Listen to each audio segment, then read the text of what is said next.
byinshi cyane utigeze umenya ku mafilime agiye atandukanye aba yarabereye hirya no hino. Ese wigeze ureba filime nyinshi cyane? Hari filime bita Black Panther, iyi ni filime nayo ni nziza cyane. Izindi filime utigeze ureba nazo zahitinze muri uyu mwaka harimo agasizoni bita Bon Appetit ndetse n'izindi nyinshi cyane tutavuze nazo zagiye zihitinga. Ubu ngubu ngukoreye urutonde rwa filime eshatu kandi zakunzwe cyane kandi zo mu Buhinde. Ni filime ifite igice cya mbere kugeza ku cya gatatu. Izi filime nizo tugiye kuganiraho rero ubu ngubu, tugiye kureba amafaranga zinjije n'ayo bahombye kugira ngo izi filime zibashe kuba zagera hano ku isi kugira ngo zimenyekane. Rero ngiye tugiye kubona muri iki kiganiro rero haracyari Kwizera Jean de Dieu, bahafi kandi subscribe wibuke no kuba wakora ku nzogera kugira ngo tujye tubana muri izi documentary za filime. Rero ntuvanaho urushinge ndaje nze mubwire filime nziza cyane zakunzwe.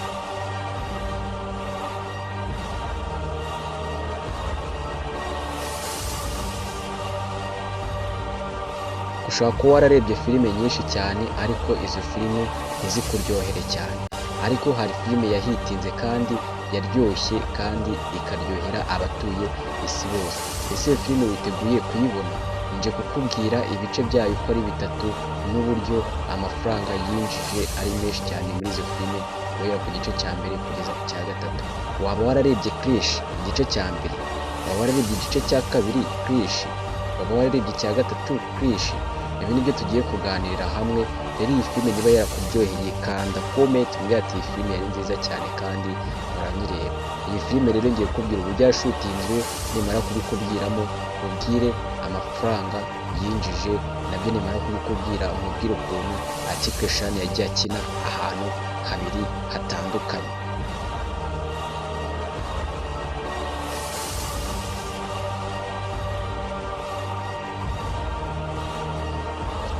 Izi filime rero zombi uko ari eshatu rero ngo byarabagoye kuba izi filime zashutingwa cyane, akarusho ngo ni uko kandi bagendaga babasha kuba bakinira ahantu imijyi bazakoreramo se cyane cyane icyaro bazakuriramo. Rero Atiku Eshanu yamaze igihe rero arimo ashaka ahantu azakorera iyi filime hazagendana neza cyane nk'uko abyifuza.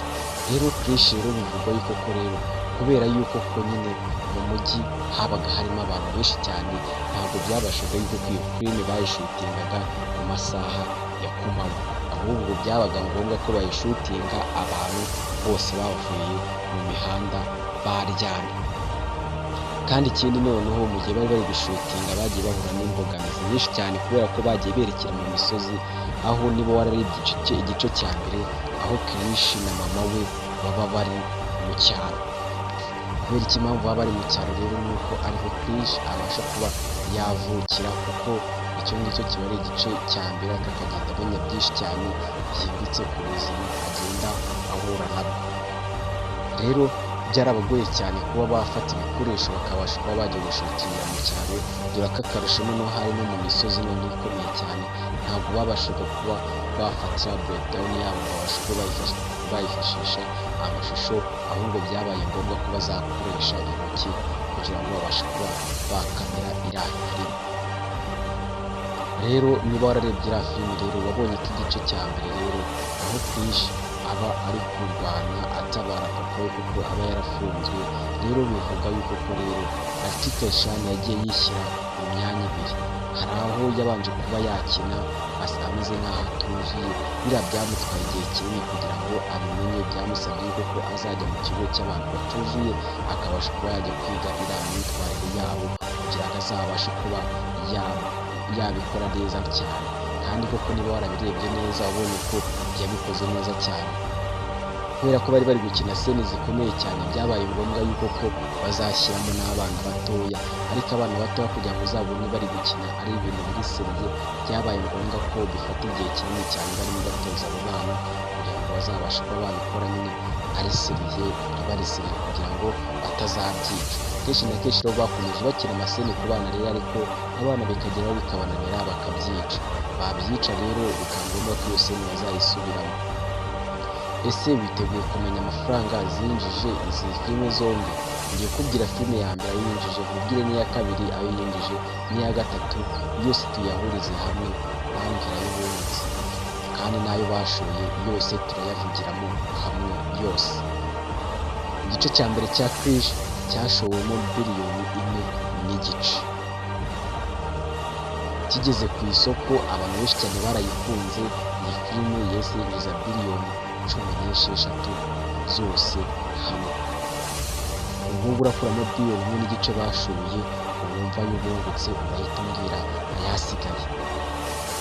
Ese iyi gice cya kabiri Krish uko bigaragara nk'aho yabahombiye, bashoye miliyoni 765, ariko bagiye kunguka miliyoni 885.